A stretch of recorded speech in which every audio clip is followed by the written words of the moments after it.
Salut, moi c'est Sam. Et moi, c'est Zach. Vous écoutez Trans de vie.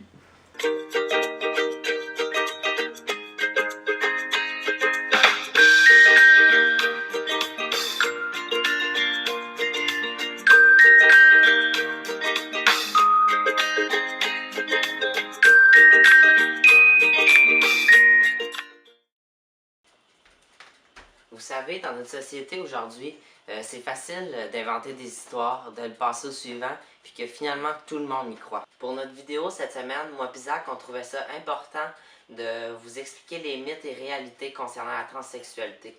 Vous montrer qu'il y a plusieurs choses qui sont souvent dites à notre sujet, mais qui ne sont pas nécessairement vraies ou pas dites de la bonne façon. Il y a des gens qui croient que la transsexualité, c'est une maladie mentale, que c'est quelque chose qui se passe entre les deux oreilles, puis qu'on peut le guérir.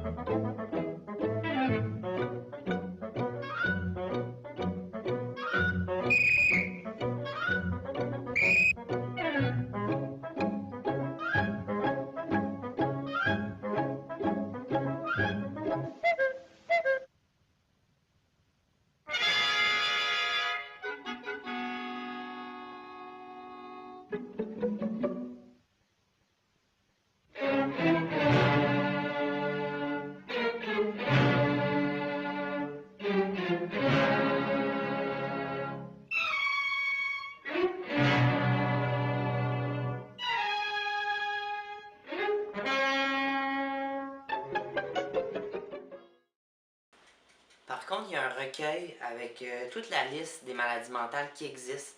Puis, en décembre 2012, on a retiré de cette liste-là la transsexualité. Des chercheurs et des psychiatres se sont mis ensemble pour illustrer et déterminer que la transsexualité n'était pas une maladie. Que dans le fond, c'est quelque chose avec lequel on est né. C'est une dysphorie qui est là dès la naissance, puis qui se développe avec le temps.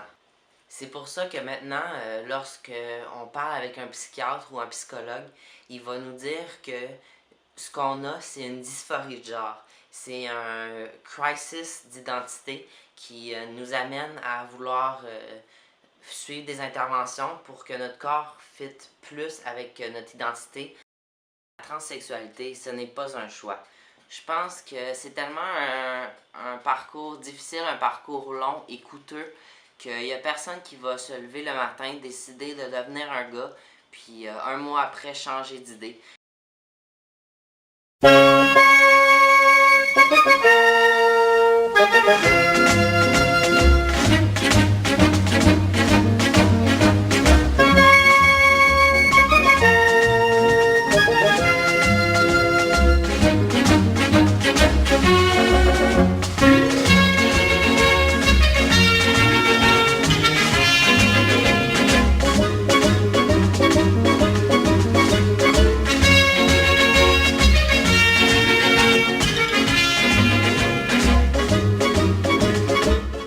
Les spécialistes sont là pour nous encadrer et pour s'assurer que c'est vraiment quelque chose qui est en nous, quelque chose qui est pour nous, pour notre bonheur, pour notre santé, autant mentale que physique, pour notre sécurité.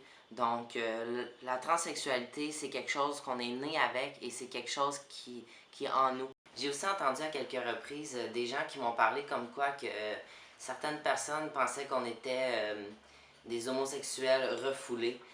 Donc, pour nous, le chemin facile, c'était de devenir un gars. Pour certains, même je l'espère pour plusieurs, ce mythe-là peut sembler vraiment ridicule.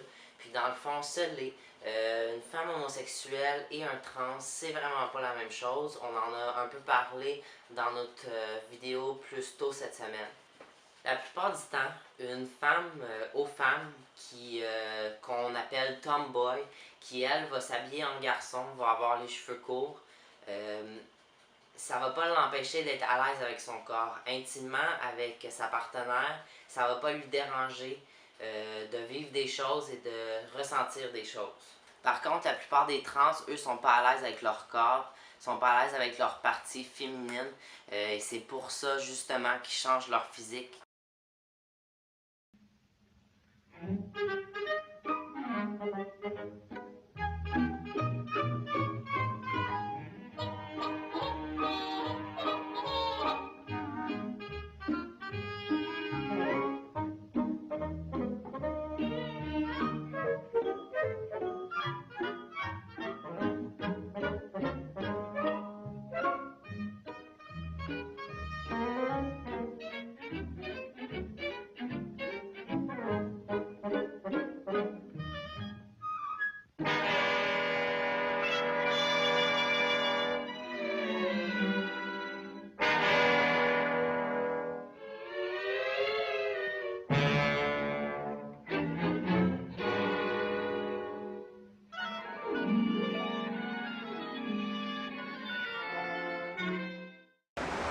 Alors voilà, c'est ce qui conclut notre capsule sur les mythes et réalités.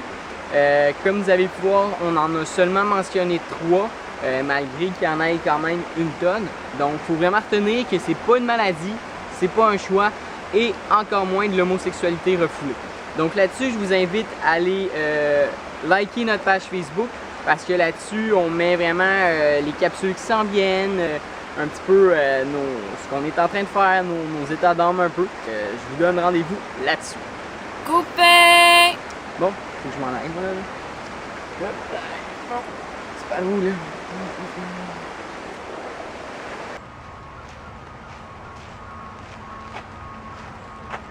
Hey, ça marche vraiment pas, mon enfant.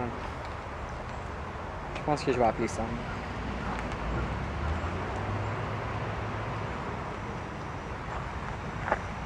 Ouais, salut Sam, c'est Zach. Écoute, j'ai vraiment un gros problème, là. Je suis genre méga perdu, là. Ça n'a pas de bon sens.